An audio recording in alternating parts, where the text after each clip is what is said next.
Welcome to EdLeader with your host, Dr. Rob Jackson.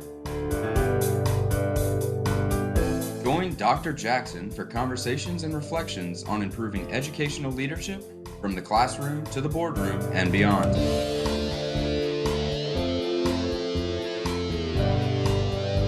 Educational leadership is an ever-evolving opportunity to make a real and lasting difference in the lives of students, parents, and the community.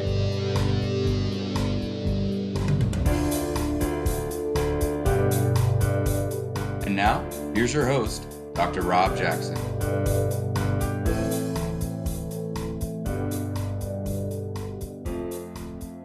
Hi friends, welcome to the second episode of the second season of the EdLeader podcast. I'm Rob Jackson, and I'm delighted that you have joined me for another powerful conversation with an amazing EdLeader.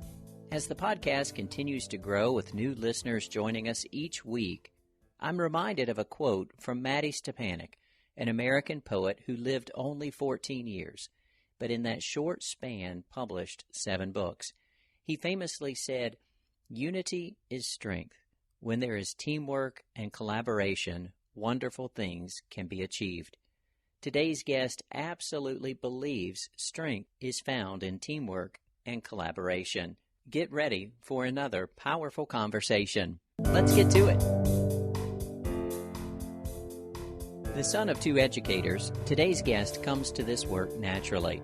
A recipient of the North Carolina Teaching Fellows Scholarship, he earned an undergraduate degree from the University of North Carolina at Wilmington, followed by a master's degree and a doctorate in curriculum and instruction from the University of North Carolina at Chapel Hill. He is in his 5th year serving as the superintendent for the Lexington County School District 1 in Lexington, South Carolina. Prior to taking that post, he served as the superintendent of the Mount Airy City Schools in Mount Airy, North Carolina for 4.5 years.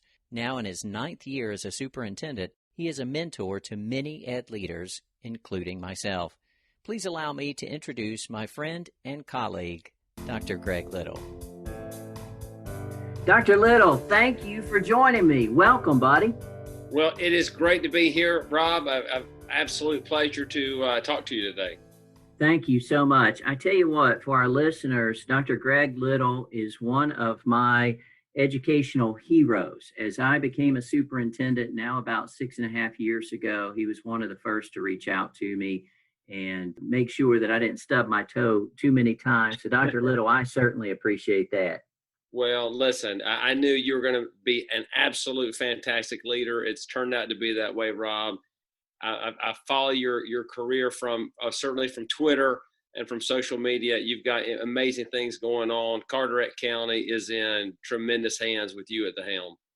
Thank you. Thank you for saying that, Dr. Little. I appreciate that. Just like you, any success I've had in my career really has been because of the ed leaders who've poured into my career from the very start, way back when I first became an educator. And so, really thinking about that, and even your mentorship from afar at the time you were serving as the superintendent in Mount Airy Schools really meant something to me.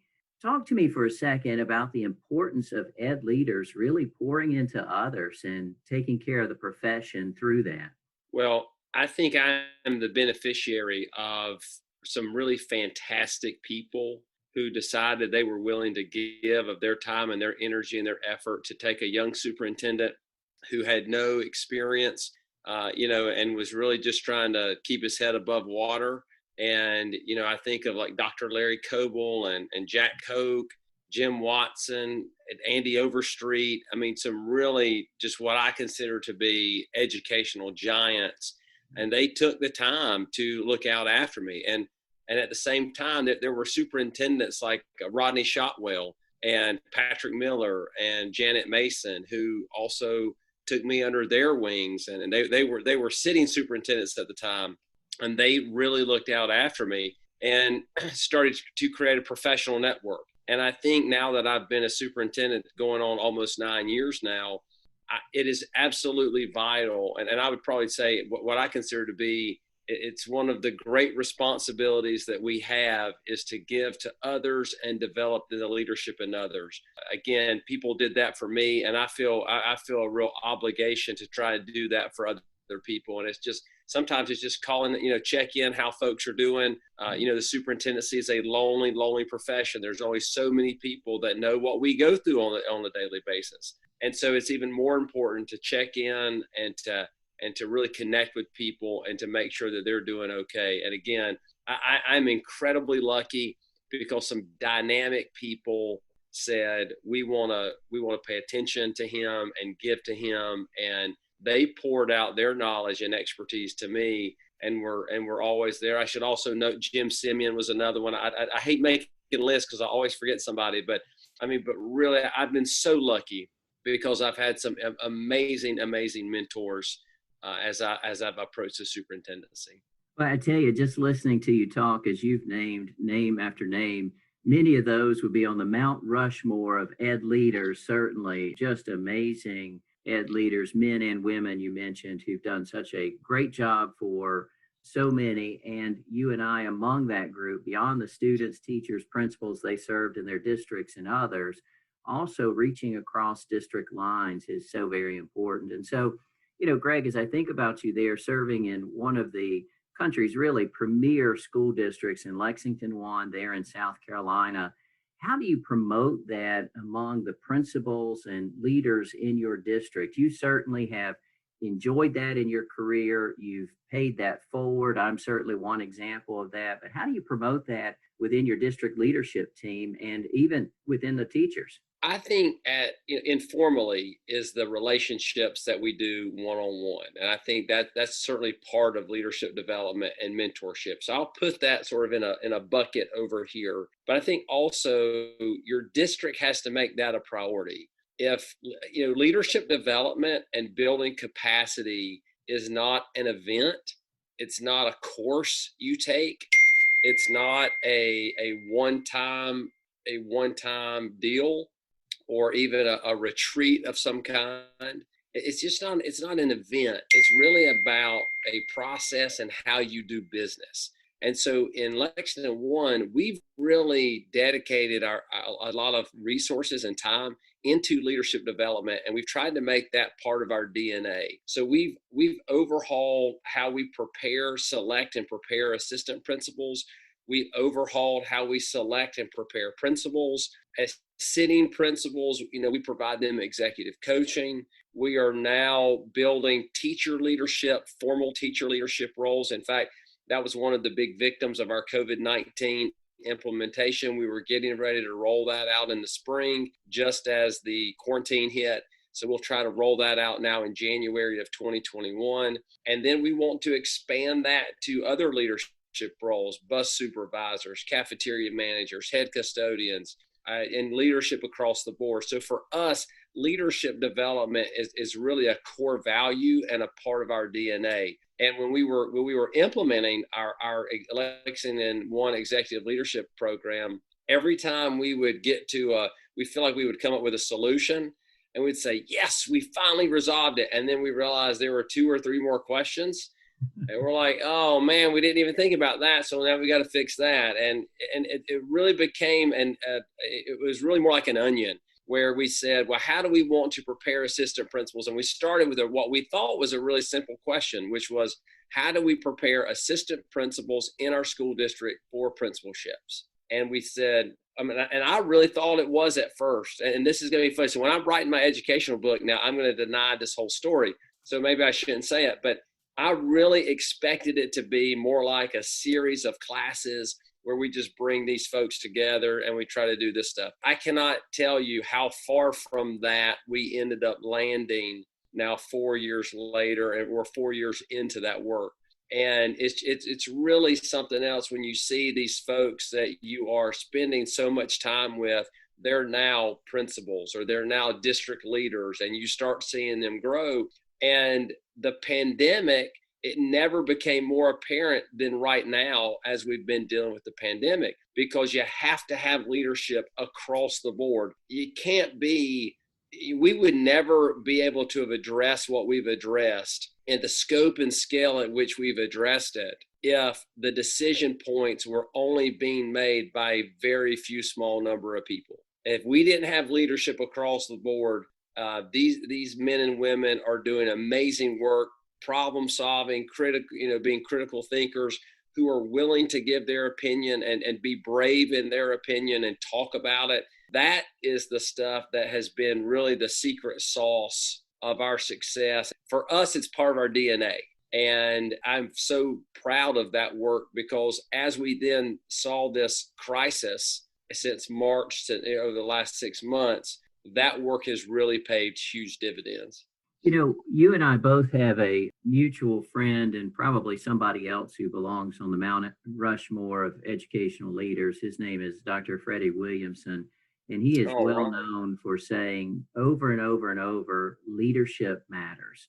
And as he says that, and of course, he was our North Carolina State Superintendent of the Year a couple of years back, but as he says that, it absolutely resonates. And I really appreciate what you said when you talked about leadership development is not a one-time event. It's something we continue to work on. We continue to work on. You shared your planning around assistant principals, and really we continue to work on that within ourselves, so that we're a better leader tomorrow than we were today, and hopefully we're a better leader today than we were yesterday. As you think about that, Greg, and think about your career as a superintendent now spanning 9+ years, what are the areas you feel like you've really grown in from those first few steps you took as a superintendent long ago? That is a great question. I think, first of all, if you want to be a great leader, you have to have the ability to self-reflect. Yes. You have to have a self-awareness and think about, how could I have done that differently? Even if something is successful, how could I have done it differently that perhaps would have made it even better than what it turned out to be? You have to be willing to say, I messed that up. I made a mistake. And leadership, I don't think, or growth really is not about a lack of mistakes. I think growth is really, of course, in my case, I think growth has really been about learning from the mistakes you make. But if you don't accept that you've made a mistake, you can never grow as a leader. I tell people all the time, if you believe you have all the answers, you are not going to enjoy working for me. If you're willing to learn and grow and own up to your mistakes and take those mistakes and use them really a fail forward opportunity, you will thrive under my leadership. And I've tried to model that for other people. I accept when I make mistakes. I try to own those. I try to own those publicly, especially when I've done something where someone has given me some feedback. You have to be willing to self-reflect. And then I think the other part of it is you got to be willing to take feedback. And you have to be able to say, I'm going to apply this and get better at X, Y, and Z. So it may have been communication. Communication is something I don't know that I've ever, that's another one of those things in with, just like leadership development, I always try to get better and better and better at communicating. I make mistakes at it. I try to not make the same mistake twice, but I know that that's something that I'm always growing in. I try to always, probably the biggest change, I think, from 9 years in versus, 2011, when I was, the end of November, when I was in 2011, when I was named superintendent at Mount Airy City Schools. I think the biggest difference is I've tried to make leadership about other people. Leadership is not about me. Yes, and as a leader, if you believe leadership is about you, you will never, ever reach your potential as a leader. It's not about the spotlight shining on me. Leadership is about, how can I get other people to grow and shine and do wonderful things. That's how you make long-term improvement that continues well beyond when you're no longer the leader in that organization. Those are the ripples in the water that continue to make an impact, the echo that continues to make noise much beyond you. And that is something that has probably been my biggest aha moment as a leader, which is, it's not about you. It's about other people. It's about serving other people. It's about allowing them to grow, them to step up and be in the spotlight, let them demonstrate expertise and really get the win. And when you do that for other people, it impacts them in ways that you may not even know it's impacting them in the moment. It might be that may not even be evident for years down the road, but that's really the thing that is probably my big takeaway as 9 years into the business. It's really about how it's no longer about you. It's about how are you serving your team and how are you giving to others. Absolutely. I tell you what, I've just been sitting here ready to throw up my hands and say, amen, amen, amen. You're exactly right, Greg. When we think about it, leadership is not about me. It's about everyone else. It's about serving. It's not about directing. It's really understanding our place in the organization and where we are most effective. You know, Greg, as I think about our conversation where we started off and kind of talking about leadership development and then your own reflection and your growth as a leader, this year, the theme for Lexington One, as I've discovered it on social media, and so your growth in communications, brother, I certainly appreciate that. You're doing an amazing job. You're way down there on the other side of South Carolina, and still I can keep up with you. And I appreciate having you in my professional learning network because I certainly can learn from the things you're doing. You know, in education, we say imitation is the sincerest form of flattery. So I have imitated Greg Little on more than one occasion. I don't mind saying that. But I saw on Twitter, and for our listeners, I will share with you Dr. Little's Twitter handle on our podcast webpage so you can connect with him and learn from him, and he can connect with you and learn from you as well. But I noticed that your theme this year is hashtag stronger together. Share with our listeners, how did you kind of land on that? Where does that come from? And how do you walk that out? What does that mean in Lexington One this year when you talk about being stronger together? I think that hashtag, really the roots of that hashtag started in March when we closed down for the first time, and we saw our food service workers and our transportation folks come together and people volunteering. And since March, we've served over 800,000 meals in our community. That's wonderful. Wow. And that effort does not happen because of one individual. It happens because people came together, they sacrificed together, they sweated together, they wore masks in 105. Again, I live in South Carolina, so for your listeners, I want them to imagine the hottest place they've ever been to and add humidity to it, and then you've got where I live in South Carolina, and we're loading 20-pound produce boxes and gallons of milk, and people are just coming by, and there's a need, and you're serving your community. I think it really started in those moments. I think when I reflect upon, it's an extension of our strategic plan. Our strategic plan, where we say empower each child to design the future. Last year's theme was all means all. And so it is about, you see that togetherness. It's all of us working together. And then it's an understanding that for us to face COVID-19 and to educate in the face of COVID-19, it's going to take all of our effort. Right. That we all have to be involved. It is everybody's responsibility. It's the responsibility of our community members, of our parents. It's the responsibility of our teachers and our custodians. It's the responsibility of our students.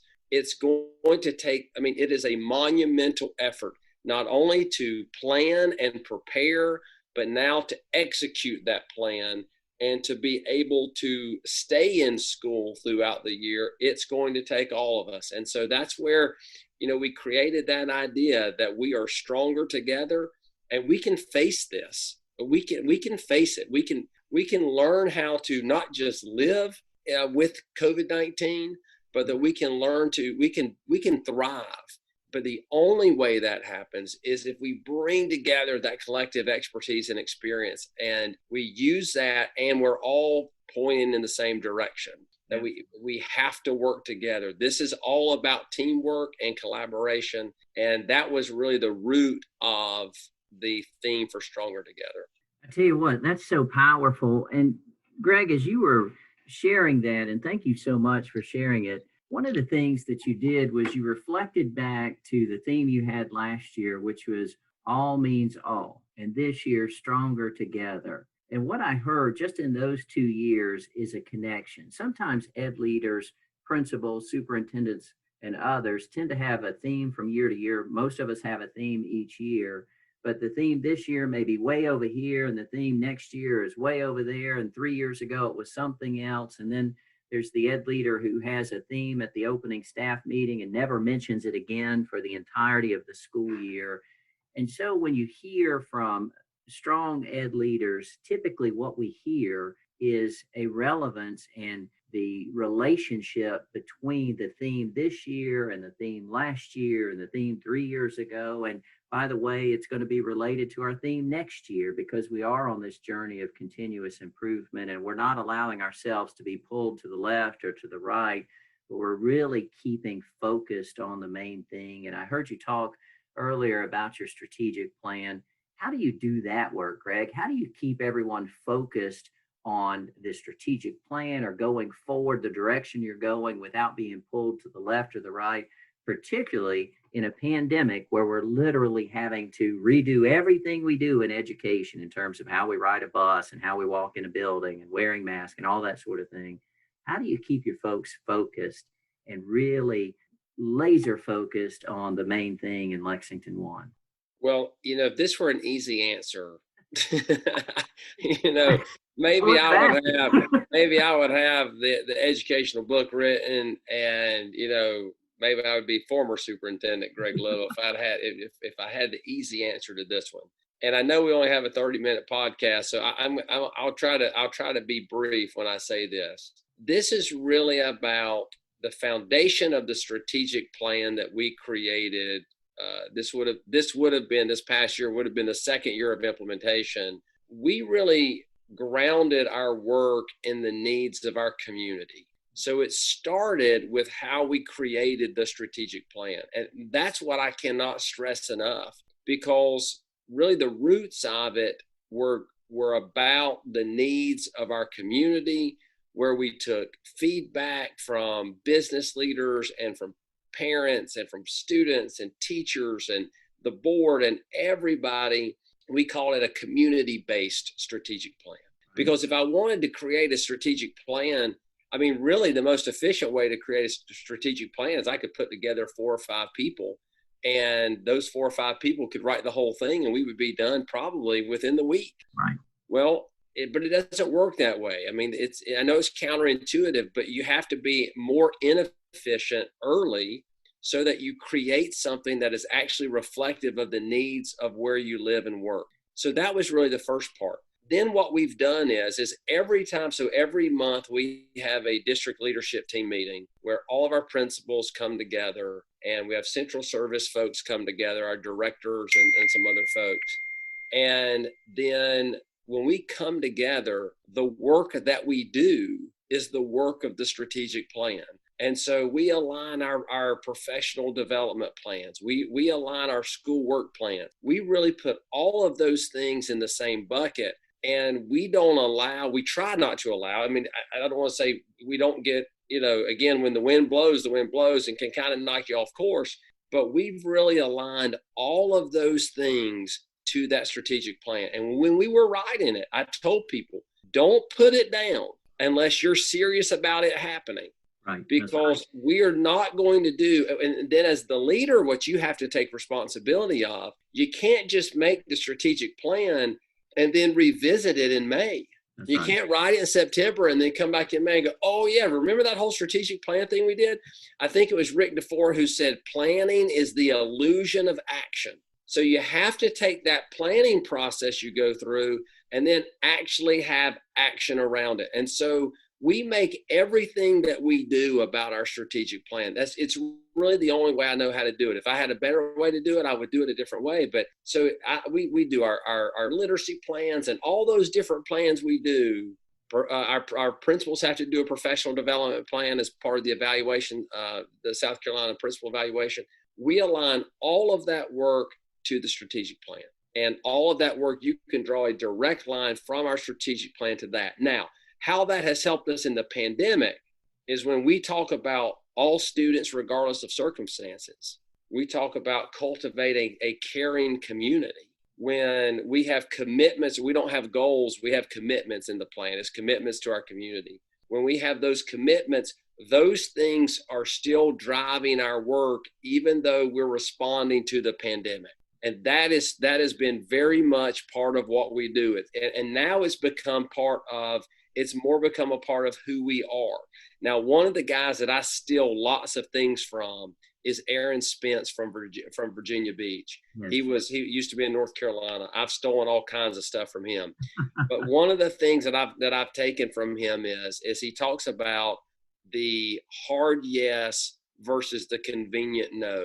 And the work that we do is when we're trying to solve problems for people is we try to find that hard yes instead of just saying no to somebody and not doing a solution, not finding that real solution that fits their needs. And so what I see and I'm so proud of our school district for this, you can tell that's the work that we're involved in, and we're solving problems for people. And and this pandemic has hit people in so many ways. You have the single mom who is either go to work or take care of her kids, if her kids are home or whatever it may be.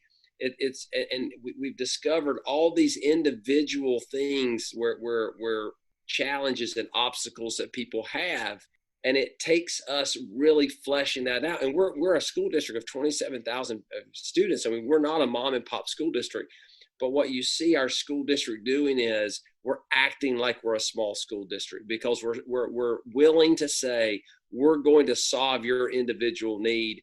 And we're going to meet your individual need and solve your individual problem. And that is all because it originated from the work of the strategic plan. All means all students, regardless of circumstances. Empower each child to design the future. That's what captures and drives our work. Well, and I tell you, it captures my heart in this moment as well. I absolutely appreciate that. Greg, as I reflect on our conversation together, there's no question that we are stronger together. There's no question that I'm a stronger superintendent for having had the opportunity to learn with and from you. You mentioned Dr. Aaron Spence in Virginia Beach, certainly another of our great mentors and one of those who drives our work forward. And that hard yes versus the convenient no, that convicts me, buddy, because when the busyness of the work, sometimes it's easier to say no than to really do that hard work of finding a way to get to the yes that our children, our teachers, and our principals, they absolutely need. Dr. Little, you've been incredibly generous with your time. Buddy, thank you for sharing with me and sharing with our listeners. Thank you for the work that you're doing in Lexington 1. Clearly, you're making a difference. You've certainly made a difference in my life. Thank you, sir. Thank you very much. And again, I want to stress, we have an amazing team, a wonderful group of people. They certainly make me look good. Now I have a face made for a podcast, so it really helps out. I really like this. I like this medium, but I have an amazing team. They are absolutely tremendous, and I'm so thankful for them. And I'm excited about the school year, because it's going to be a different school year, but that doesn't mean it can't be a great school year. And it's going to be a great school year. In order for that to happen, it's going to take all of us working together. And I'm just going to tell you again, congratulations on all of your success. I'm so proud of you and how you've continued to grow as a superintendent. And there again, Carteret County is lucky to have you. My friend, thank you so much. I've been using the line from Apollo 13 where someone said this is going to be a disaster, and the mission commander looked back and said, no, with all due respect, sir, this is going to be our finest hour. I believe that. I know you believe it as well. Dr. Little, thank you, sir. Thank you.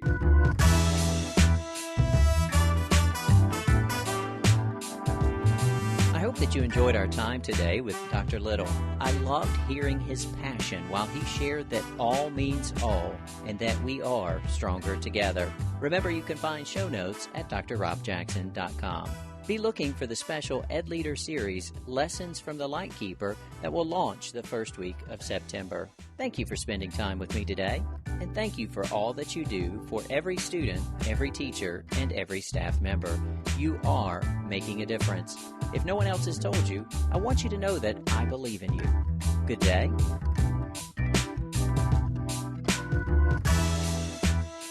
Thank you for listening to the EdLeader podcast.